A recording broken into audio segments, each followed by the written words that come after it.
Selamat pagi para peserta didik kelas 9 SMP Saverius Lubuk Linggau. Salam sehat selalu. Selamat berjumpa kembali dengan saya Ibu Maria Noni dalam pelajaran Bahasa Indonesia. Apa kabar para peserta didik kelas 9 SMP Saverius Lubuk Linggau pada hari ini? Harapan Ibu Noni, semoga para peserta didik kelas 9 SMP Saverius Lubuk Linggau pada hari ini dalam keadaan sehat-sehat selalu, sehingga para peserta didik bisa mengikuti materi pembelajaran bahasa Indonesia hari ini. Nah, para peserta didik kelas 9 SMP Saverius Lubuk Linggau yang Ibu Noni banggakan, pada hari ini kita akan memperdalam materi KD 3.2, yaitu menelaah struktur dan kaidah kebahasaan yang terdapat dalam teks laporan percobaan yang didengar atau dibaca.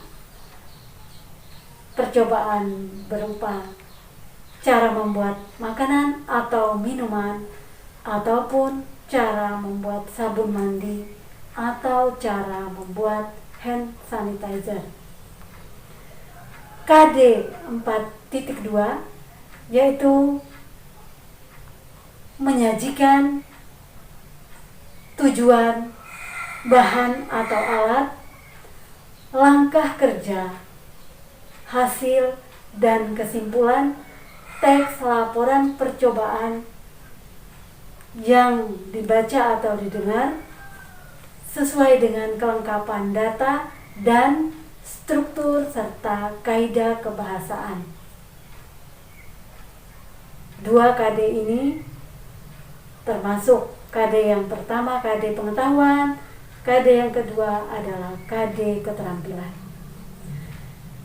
Para peserta didik kelas 9 SMP Saverius Lubuk Linggau yang Ibu Noni banggakan, sebelum kita memulai materi pada hari ini, marilah kita bersama-sama dari tempat kita masing-masing, kita mengawali kegiatan ini dengan berdoa terlebih dahulu, memohon petunjuk dan perlindungan Tuhan.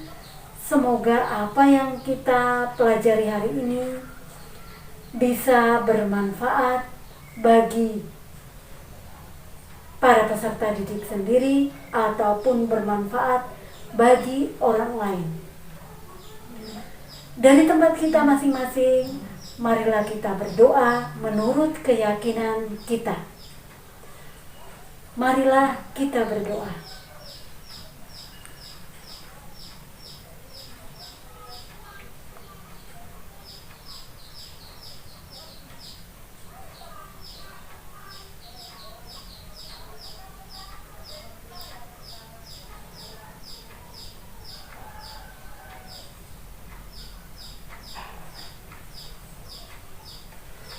Berdoa selesai. KD 3.2 menelaah struktur dan kebahasaan dari teks laporan percobaan yang didengar atau dibaca, dalam kurung percobaan sederhana, cara membuat makanan atau minuman, atau membuat sabun mandi, atau membuat hand sanitizer.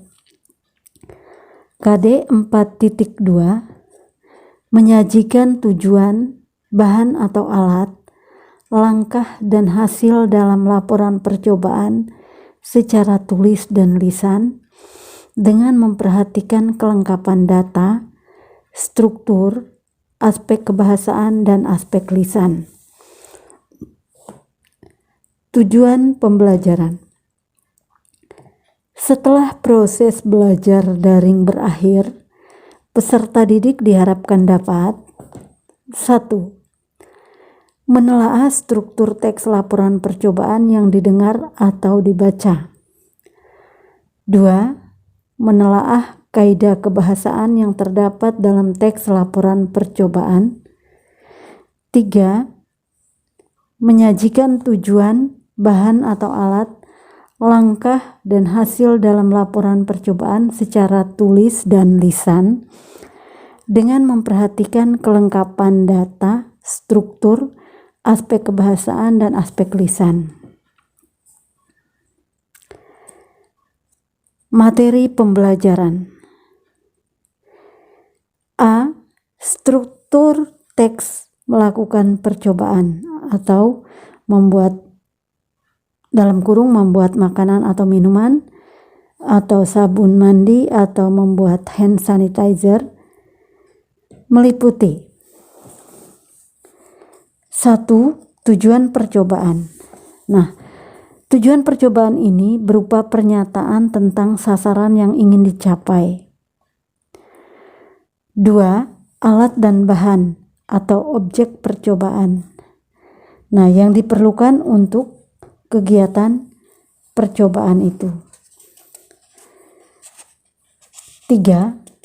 Prosedur atau langkah-langkah kegiatan percobaan atau proses percobaan. Pada bagian ini disebut juga metode penelitian. Biasanya di dalamnya tersurat pula tempat, waktu percobaan, dan objek percobaan, atau dapat dikatakan penjelasan-penjelasan lain tentang jalannya percobaan, atau boleh dikatakan cara kerja atau langkah kegiatan. 4. Hasil percobaan. Pada bagian ini mengemukakan hal-hal penting yang ditemukan selama kegiatan percobaan sesuai dengan tujuan yang dirumuskan dalam kegiatan pendahuluan. 5. Simpulan percobaan. Pada bagian ini merupakan simpulan hasil percobaan atau praktikum yang dilaksanakan selama dalam percobaan. Nah, pada bagian kesimpulan ini biasanya ditulis oleh pembuat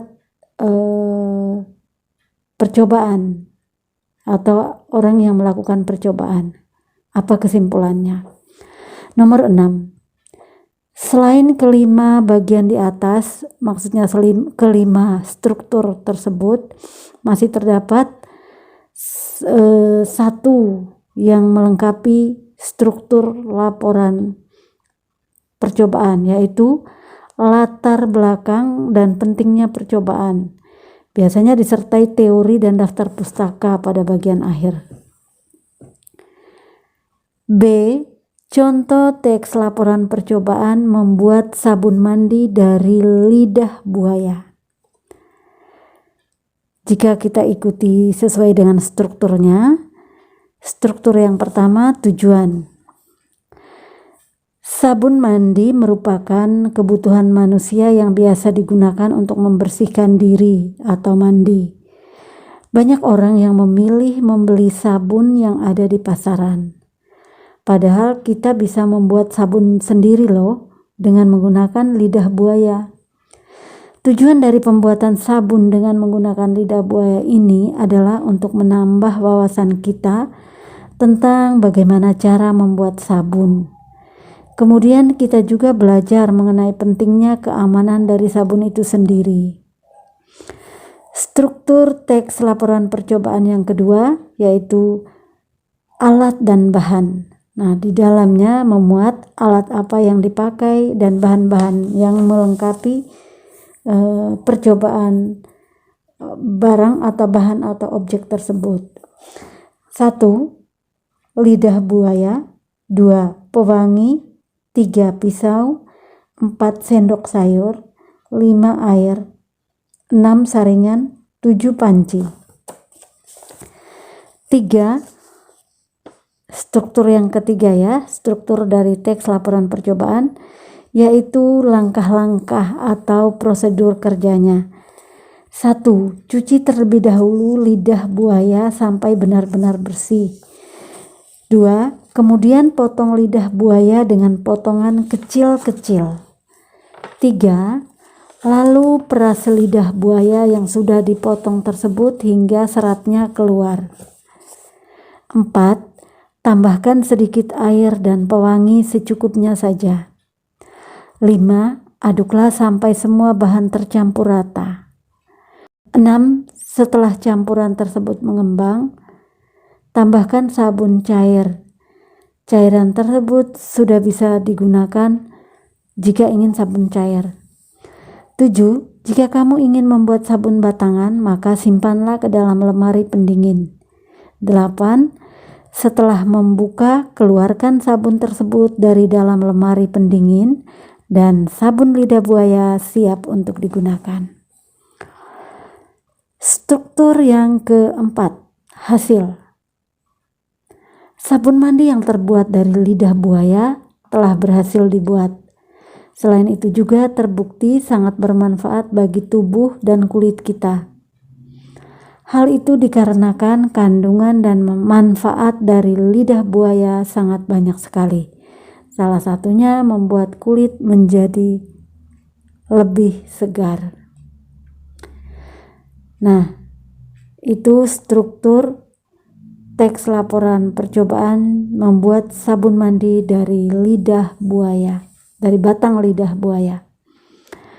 Nah, struktur teks percobaan membuat sabun mandi dari lidah buaya. Yang pertama, tujuan percobaan. Tujuannya adalah untuk menambah wawasan kita tentang bagaimana cara membuat sabun. Kemudian kita juga belajar mengenai pentingnya keamanan dari sabun itu sendiri. 2. Alat dan bahan yang diperlukan. 1. Lidah buaya. 2. Pewangi. 3. Pisau. 4. Sendok sayur. 5. Air. 6. Saringan. 7. Panci. 3. Langkah-langkah atau prosedur pembuatan. Ini ada terdapat langkah atau cara membuat sabun mandi dari lidah buaya. Ibu mengulangi lagi, yaitu yang pertama, cuci terlebih dahulu lidah buaya sampai benar-benar bersih. 2. Kemudian potong lidah buaya dengan potongan kecil-kecil. 3. Lalu peras lidah buaya yang sudah dipotong tersebut hingga seratnya keluar. 4. Tambahkan sedikit air dan pewangi secukupnya. 5. Aduklah sampai semua bahan tercampur rata. 6. Setelah campuran tersebut mengembang, tambahkan sabun cair. Cairan tersebut sudah bisa untuk digunakan jika ingin sabunnya cair. 7. Jika kamu ingin membuat sabun batangan, maka simpanlah ke dalam lemari pendingin. 8. Setelah membuka, keluarkan sabun tersebut dari dalam lemari pendingin dan sabun lidah buaya siap digunakan.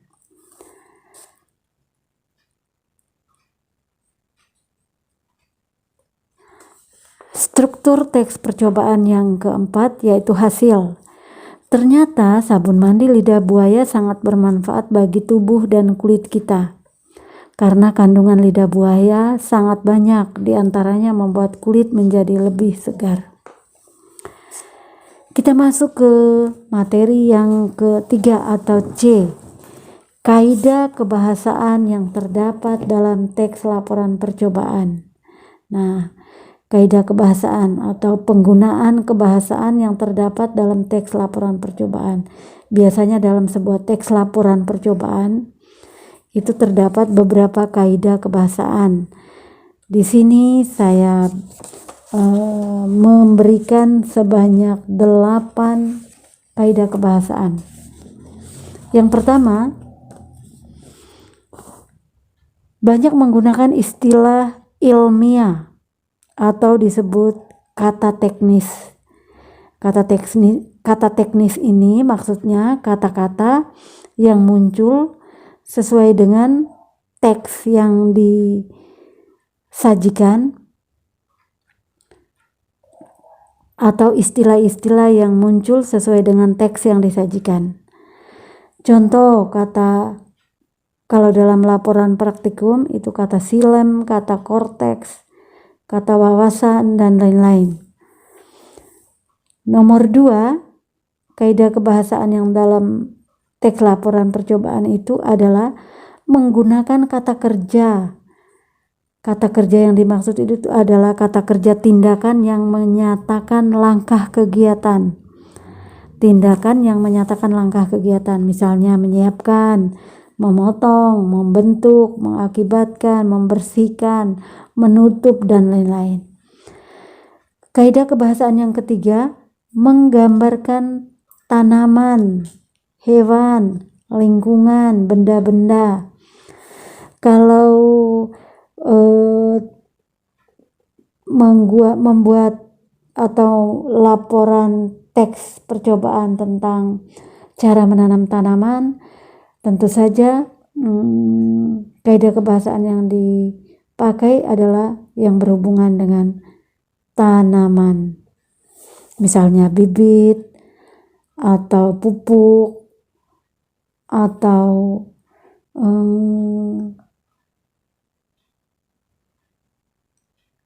daun-daun dan lain-lain. Nomor 4, menggunakan kata yang menyatakan pendefinisian. Kata yang menyatakan pendefinisian, contohnya kata merupakan, adalah, yaitu, yakni, disebut, atau ialah. Nomor 5, menggunakan konjungsi penyebaban. Konjungsi itu sama dengan kata penghubung. Seperti kata penghubung yang menyatakan penyebaban seperti karena, sebab, oleh sebab itu, oleh karena itu, selanjutnya, dan sehingga. Nomor 6, menggunakan kalimat aktif. Kalimat aktif itu artinya kalimat yang predikatnya berawalan me. Contoh kalimat aktif, mereka membuka mata lebar-lebar. Mereka itu subjek, membuka predikat, mata lebar-lebar itu objek. Nomor 7, kaidah kebahasaan dalam teks laporan percobaan, yaitu menggunakan kata tugas atau kata penghubung.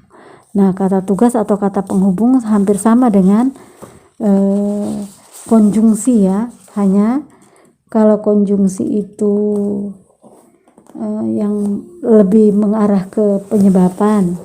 Kalau kata tugas atau kata penghubung di sini karena ini merupakan suatu teks percobaan, biasanya kata-kata yang muncul yang menghubungi kalimat satu atau kelompok kalimat satu dengan kelompok kalimat yang lain itu muncul di cara kerja, misalnya kata mula-mula.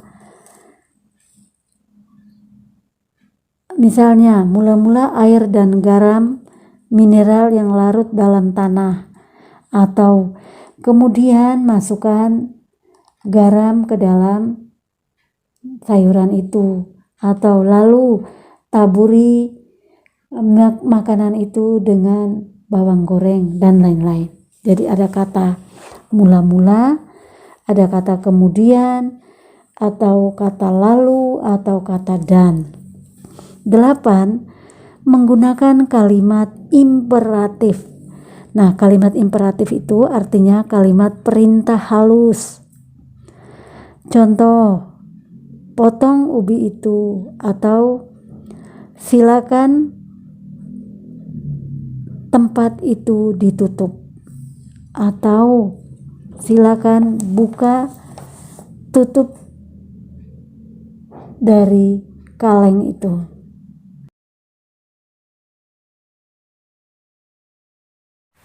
Para peserta didik kelas 9 SMP Xaverius Lubuk Linggau yang Ibu Noni banggakan, demikianlah materi pembahasan kita pada hari ini, yaitu KD 3.2 dan KD 4.2. Semoga materi ini bermanfaat bagi para peserta didik dan bermanfaat bagi orang banyak. Nah, untuk menutup seluruh rangkaian kegiatan pembelajaran kita pada hari ini, mari kita dalam satu hati dari tempat kita masing-masing kita berdoa menurut keyakinan kita, agar apa yang kita terima hari ini berguna bagi kita dan juga orang lain. Dari tempat kita masing-masing, marilah kita berdoa.